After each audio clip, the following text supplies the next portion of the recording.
One of Sydney's most stately buildings is at the centre of an industrial dispute.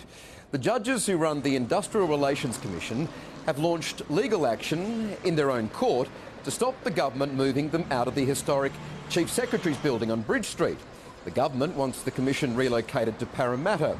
The future of the city building is unknown, but there's good news for our other heritage-listed buildings. A newly found stockpile of precious yellow sandstone is helping to restore Sydney's past. From quarry... This is going to go on Newcastle TAFE. This is? Yes. To stonemason. Well, if we don't take off too much, John. To the streets, skyline and heart of Sydney. New South Wales is home to 800 sandstone structures. Built in the 19th and early 20th centuries, they are unique.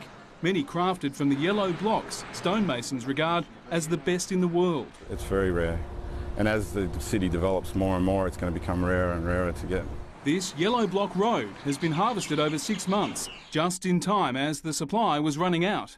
And it was lying beneath our feet the whole time. This will be an apartment high-rise, but first they're harvesting 10,000 tonnes of this yellow sandstone. That's 4,000 cubic metres, 1,500 of these giant yellow blocks.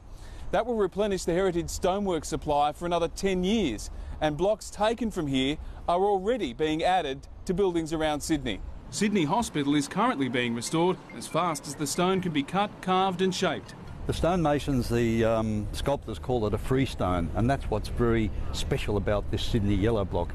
It doesn't have any planes of differentiation, any lines, any colour, and they can carve it in any direction. Some escaped the boom. Darlinghurst Jail was repurposed to become the National Art School. The ground said to be haunted by the 76 souls hanged here, including in the women's jail, the last woman hanged in Australia, Louisa Collins, in 1889. It's critical that we maintain these buildings, again, not just for the purposes of the beauty of the buildings, but for our students coming through and our tourists. It is a critical part of our economy. At the government's Heritage Stoneworks, apprentices like John Capellan are learning from senior stonemasons. As soon as I finish cutting a stone and wash it and send it out to get laid in the building, just a sense of pride. Soon, 2 of Sydney's most recognisable buildings will get a new lease on life. The Queen Victoria Building and Sydney Town Hall. If we care for it now, it'll be there for future generations, and that's our task with the program.